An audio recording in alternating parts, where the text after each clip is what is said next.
ಬನ್ನಿ ನಮ್ಮ ಪಾಕ ಪಂಡಿತರಾದಂಥ ನಾಗೇಶರು ಇನ್ನು ಯಾವ ರೆಸಿಪಿನ ಹೇಳ್ಕೊಡ್ತಾರೆ ಅಂತ ಕೇಳೋಣ. ಸರ್, ಅದ್ಭುತವಾದಂಥ ರೆಸಿಪೀಸ್ನ ಹೇಳ್ಕೊಟ್ರಿ. ಈಗ ಇನ್ಯಾವುದನ್ನು ನಮಗೆ ಹೇಳ್ಕೊಡ್ತಿದ್ದೀರಾ? ಈಗ ನವಣಕ್ಕಿ ಸಿಹಿ ದೋಸೆ. ಓಕೆ, ನವಣಕ್ಕಿ ಸಿಹಿ ದೋಸೆಗೆ ಏನೇನು ಬೇಕು? ನವಣಕ್ಕಿ ಸಿಹಿ ದೋಸೆ ಬೇಕಾಗುವ ಸಾಮಗ್ರಿಗಳು: ನವಣಕ್ಕಿ, ಬೆಲ್ಲ, ತುಪ್ಪ, ತುರಿದ ಕೊಬ್ಬರಿ, ಮಜ್ಜಿಗೆ, ಮೊಸರು ಮತ್ತು ಎಣ್ಣೆ. ಸರ್, ಹಾಗಾದ್ರೆ ಪ್ರಾರಂಭ ಮಾಡೋಣ. ಖಂಡಿತಮ್ಮ. ಹಾ, ಈಗ ನವಣಕ್ಕಿ ಸ್ಪೂನ್ ತಗೊಳ್ಳಿ. ಹಾ. ನವಣಕ್ಕಿನ 2 ಪ್ರಮಾಣನ ಹಾಕೋಣ. ಓಕೆ, 2 ಪ್ರಮಾಣದ ನವಣಕ್ಕಿಗೆ 1 ಪ್ರಮಾಣದಷ್ಟು ಕಾಯಿ ತುರಿ ಹಾಕಬೇಕು. ಹೌದು. ಓಕೆ, ಸೊ ಮಿಕ್ಸಿ ತಗೊಳ್ಳಿ.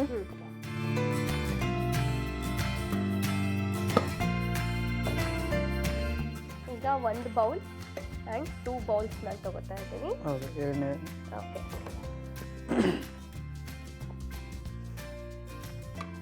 ಇದು 2 ಗಂಟೆ ಚೆನ್ನಾಗಿ ನೆಂದಿರೋದ್ರಿಂದ ಹಾಂ, ರುಬ್ಬೇಕಾದ್ರೆ ಭಾಳ ಅನುಕೂಲ ಆಗುತ್ತೆ. ಓಕೆ, ಇದನ್ನ ಈಗ ಹಾಕಬೇಕು. ಓಕೆ, ಈಗ ತೆಂಗಿನ ತುರಿ 1 ಭಾಗ. ತೆಂಗಿನ ತುರಿ 1 ಭಾಗ. ಸ್ವಲ್ಪ ತೆಂಗಿನ ತುರಿ ಹೆಚ್ಚಾಕರು ರುಚಿ ಚೆನ್ನಾಗಿರುತ್ತೆ. ರುಚಿ ಚೆನ್ನಾಗಿರುತ್ತೆ. ಬೇಕು ಅಂದ್ರೆ ಇನ್ನೊಂದು ಸ್ವಲ್ಪ ಹಾಕೋಬಹುದು.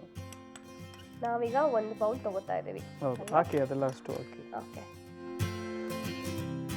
ಓಕೆ, ಕಾಯಿ ತುರಿನ ಈಗ ನಾನು ಜಾರಿಗೆ ಹಾಕ್ತಾ ಇದ್ದೀನಿ. ಹೌದು. ಓಕೆ, ಇದಕ್ಕೆ ಇನ್ನೇನು ಹಾಕಬೇಕು ಸರ್? ಅರ್ಧ ಬೆಲ್ಲ, ಅರ್ಧ ಪ್ರಮಾಣ ಬೆಲ್ಲ. ಓಕೆ, ಅಂದ್ರೆ ನಾವು ಕಾಯಿ ತುರಿ 1 ಬೌಲ್ ತಗೊಂಡಿದ್ದೀನಿ, ಅರ್ಧ ಪ್ರಮಾಣ ಬೆಲ್ಲ. ಅಂದ್ರೆ ಸಿಹಿ ನೋಡ್ಕೊಂಡು ಹೆಚ್ಚು ಕಮ್ಮಿ ಆದ್ರೆ ಹಾಕೋಬಹುದು ಆಮೇಲೆ ಅಲ್ವಾ? ಅಲ್ಲ, ಇದು ಸಿಹಿ ಅಂದ್ರೆ ಫುಲ್ ಸಿಹಿ ಬರೋದಿಲ್ಲ, ಸ್ವಲ್ಪ ಸಿಹಿ ಬರುತ್ತದೆ, ಅದಕ್ಕೆ ಸೆಟ್ ಆಗುತ್ತೆ. ಅಂದ್ರೆ ಅದರಲ್ಲಿ ಅರ್ಧ ಪ್ರಮಾಣ ಹಾಕಿ. ಓಕೆ, ನವಣಕ್ಕಿ ಮತ್ತೆ ಕಾಯಿ ತುರಿಗೆ ಮಿಕ್ಸಿಗೆ ಹಾಕೋಬೇಕು. ಓಕೆ, 1 ಪ್ರಮಾಣ ಮಜ್ಜಿಗೆ. ಮಜ್ಜಿಗೆ ಹಾಕೋಬೇಕು. ಸೊ ಈಗ ಇದಕ್ಕೆ ಮಜ್ಜಿಗೆ ಹಾಕೊಂಡಿದ್ದೀವಿ. ನೆಕ್ಸ್ಟ್ ಏನು ಹಾಕೋಬೇಕು ಸರ್? 1 ಪ್ರಮಾಣ ದೇಸಿ ಆಕಳು ಮೊಸರು. ಮಜ್ಜಿಗೆ ಮೊಸರು ಎರಡನ್ನೂ ಯೂಸ್ ಹುಳಿ ಬಂದಷ್ಟು ಚೆನ್ನಾಗಿರುತ್ತೆ.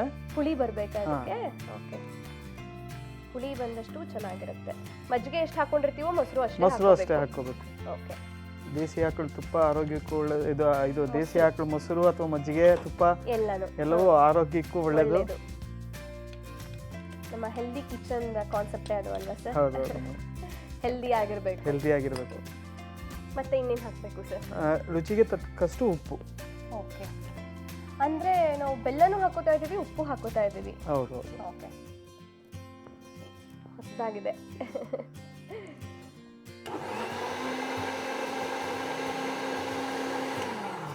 ಓಕೆ ಸರ್, ಇದಾಗಿದೆ ಅನ್ಸುತ್ತೆ ಹಾಗಾದ್ರೆ. ಹಾಗೆ. ಸೊ ಇದ್ರ ಹದ ನೋಡೋಣ ಈಗ. ಹದ ನೋಡಿ. ಓಕೆ, ಜಸ್ಟ್ ನೀವು ಕೈಯಲ್ಲಿ ಹೀಗೆ ಅಂದಾಗ ಹದ ಗೊತ್ತಾಗುತ್ತೆ. ಓಕೆ, ಅಂದ್ರೆ ಸ್ವಲ್ಪ ನೈಸ್ ನೈಸ್, ಆಗಿರುತ್ತೆ, ಫುಲ್ ನೈಸ್, ಮಾಮೂಲಿ ದೋಸೆ ಹಿಟ್ಟಿನ ತರ ಆಗಿರುತ್ತೆ. ಹೌದು. ಸೊ ಇದನ್ನ ಈಗ ಒಂದು ಪಾತ್ರೆಗೆ ಬಗ್ಗಿಸ್ಕೊಳ್ಳಿ. ಓಕೆ,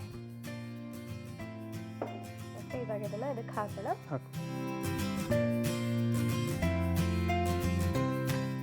ಸೊ ಕಾವಲಿ ಕಾದಿದೆ. ಸೊ ಈ ದೋಸೆ ಮಾಡೋಣ. ಖಂಡಿತ, ನಾನು ವೆಯ್ಟ್ ಮಾಡ್ತಾ ಇದ್ದೀನಿ ಹೇಗಿರುತ್ತೆ ಅಂತ. ಯಾಕಂದ್ರೆ ಆ ದೋಸೆನೇ ಅಷ್ಟೊಂದು ಚೆನ್ನಾಗಿತ್ತು. ಪೆಸರಟ್ಟು ತುಂಬಾನೇ ಚೆನ್ನಾಗಿತ್ತು.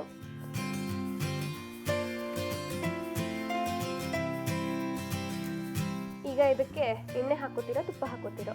ಎಣ್ಣೆ ತುಪ್ಪ ಎರಡೂ ಬಳಸೋಣ. ಓಕೆ, ಸೊ ದಟ್ ನಮ್ಮ ದೇಹಕ್ಕೆ ಬೇಕಾಗಿರುವಂತಹ ಕಾರ್ಬೋಹೈಡ್ರೇಟ್ಸು, ಎನರ್ಜಿ ಎಲ್ಲನೂ ಸಾಕಷ್ಟು ಪ್ರಮಾಣದಲ್ಲಿ ನಮ್ಗೆ ಸಿಗತ್ತೆ.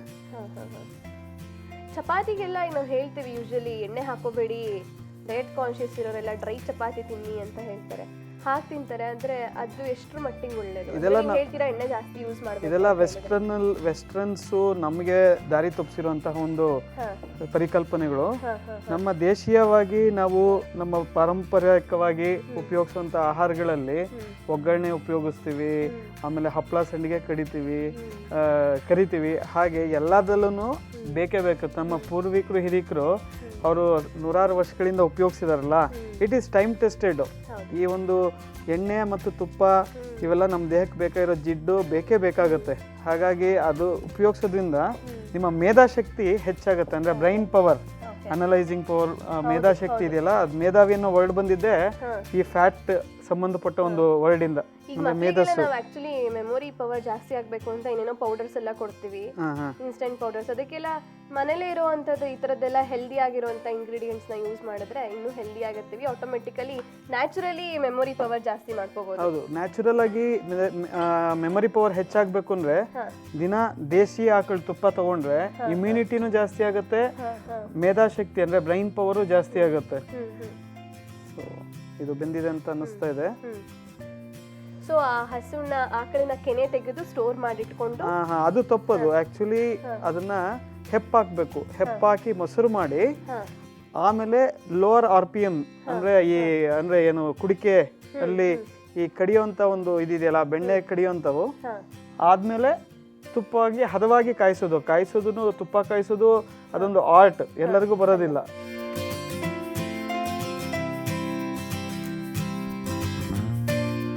ದೋಸೆ ರೆಡಿಯಾಗಿದೆ, ನೀವು ಸವೆದು ಬಿಟ್ಟು ಇದ್ರ ಬಗ್ಗೆ ಹೇಳಿ. ಖಂಡಿತ ಸರ್. ಆದ್ರೆ ಇದಕ್ಕೆ ಹಚ್ಕೊಳಕ್ ಏನಾದ್ರು ಒಂದು ಇರ್ಬೇಕಲ್ಲ? ಖಂಡಿತ. ಇದರೊಟ್ಟಿಗೆ ತೆಂಗಿನಕಾಯಿ ತುರಿ ಮತ್ತು ಬೆಲ್ಲ, ಏಲಕ್ಕಿ ಹಾಕಿರೋದು, ಇದನ್ನ ಈ ಮಿಶ್ರಣನೂ ಯೂಸ್ ಮಾಡ್ಬೋದು. ಈ ರಸಾಯನ ಬಾಳೆಹಣ್ಣಿನ ರಸಾಯನನೂ ಚೆನ್ನಾಗಿರುತ್ತೆ, ಇಲ್ಲ ಮಾವಿನ ಹಣ್ಣಿನ ಶ್ರೀಖಂಡ್ ಹೊತ್ತಿಗೂ ತುಂಬಾ ಚೆನ್ನಾಗಿರುತ್ತೆ. ಆಮೇಲೆ ತೆಂಗಿನ ಹಾಲು ಬೆಲ್ಲ ಹಾಕಿ ಅದನ್ನು ಅದ್ಕೊಂಡು ತಿನ್ನೋದಕ್ಕೂ ತುಂಬಾ ಚೆನ್ನಾಗಿರುತ್ತೆ. ಸೊ ಇದನ್ನ ನೀವು ಸವಿರಿ. ಖಂಡಿತವಾಗ್ಲು. ಸಿರಿಧಾನ್ಯದಲ್ಲೇ ಒಂದಾದಂಥ ನವಣಕ್ಕಿ ಸಿಹಿ ದೋಸೆ ರೆಡಿಯಾಗಿದೆ, ನನ್ನ ಕೈಯಲ್ಲಿದೆ. ರುಚಿಯಾಗಿದೆ, ನನಗೆ ಖಂಡಿತ ಗೊತ್ತು. ನಾನು ಟೇಸ್ಟ್ ಮಾಡಕ್ಕೆ ರೆಡಿಯಾಗಿದ್ದೀನಿ. ಹೇಳ್ಬಿಡ್ತೀನಿ ಹೇಗಿದೆ ರುಚಿ ಅಂತ.